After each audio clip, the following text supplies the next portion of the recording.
Now, the higher excise tax on beer includes the likes of that 14-cent increase for 340 millilitres of a can, and as announced by the National Treasury in the 2024-2025 national budget, it was, of course, followed by a 10-cent hike in the previous fiscal year. Founder of Eyethu Beverages, Ndumiso Madlala, speaks to us about this. Thank you so much for your time. Thanks. It's a very important summit to be held, and maybe a scenario where industry gets to unpack the impact of these excise duties. We hear of them as consumers, as sin tax, but what impact has it had on the industry? Well, it has had a huge toll on the consumer.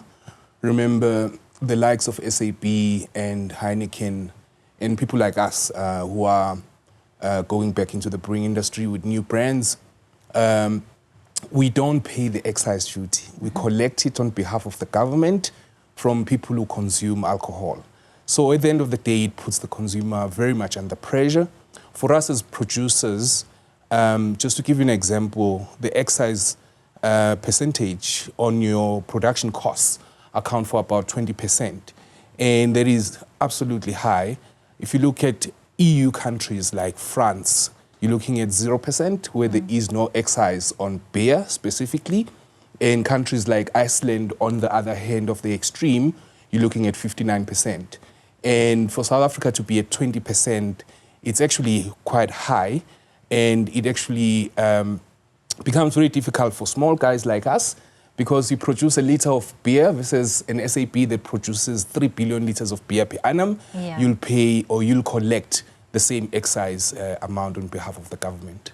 Would you say that this creates a barrier where competition is involved, because emerging role players essentially cannot compete with the giants, and not that we are putting them at the same level, but at the same time growth then becomes stunted?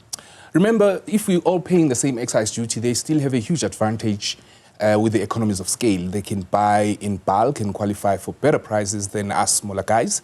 That makes them quite competitive on the manufacturing price. And then what becomes the problem is when you come into the market, you find it very difficult to actually compete with them on price. And for them, they sometimes would even go into price wars with their competitions, and it will affect you as a small guy, where they can drop the price quite significantly and you can't. And that basically then, with the economy so much under pressure, it means it becomes quite difficult for you to actually thrive and exist in the beer industry in South Africa. What needs to happen then? What is the call by industry, particularly those who are within the emerging market, speaking to the state or broader, big role players within the industry, as you've mentioned? How do we get to an equilibrium? Well, South Africa has become actually even more monopolized in beer, with the behemoth AB InBev buying SAP, with Heineken buying Distill last year or in 2022. The third biggest company is by far smaller than the two combined, and it is a Cape Town-based company.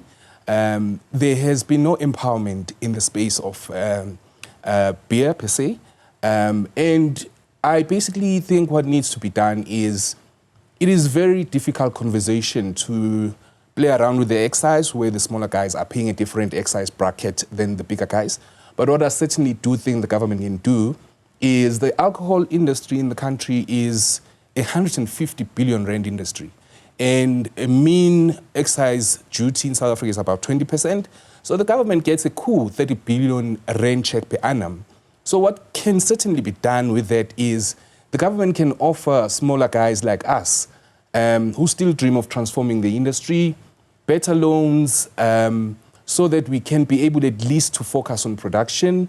Because what's happening right now is, the dream just becomes a non-starter, because you end up approaching private equity sharks who charge you a leg and an arm on capital. But if the government can facilitate, via the big guys who are paying already the excise towards them, to actually give us small guys loans that are soft and that can promote manufacturing in the country, that can actually work. We have a space in South Africa to grow the industry. We want to participate. We cannot compete on price, as I said, but at least, you know, together we can grow the economy by creating SMMEs that create a lot of jobs in South Africa. You've been in this industry in South Africa for quite some time now, a number of years. I remember the last time I spoke to you could have been 10 years ago, and it was a different business altogether. In your view over these years, why do you think that much in terms of transformation hasn't taken place? Well, when we came into the space, our dream was always to transform the industry. And to be honest with you, I got excited when I got approached by Heineken back in 2017 to buy Soweto Gold, because they presented that as an empowerment deal. And basically, when facts were presented, it was a complete buyout. So they were basically pushing me out of the market. They don't like competition, more especially in sensitive neighborhoods like Soweto. And, you know, for a guy like me, I've gone back to the drawing board.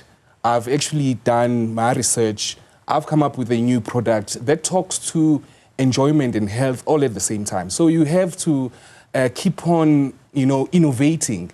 Sometimes you have to innovate at a scale that is bigger than these guys, because they are volume guys.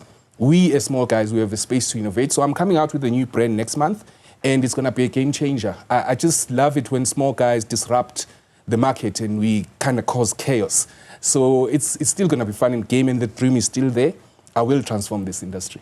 And a level playing field is required for that. Thank you so much for your contribution. That is Ndumiso Madlala, the founder of Eyethu Beverages, talking to us about the inputs and challenges that excise tariffs have on the industry.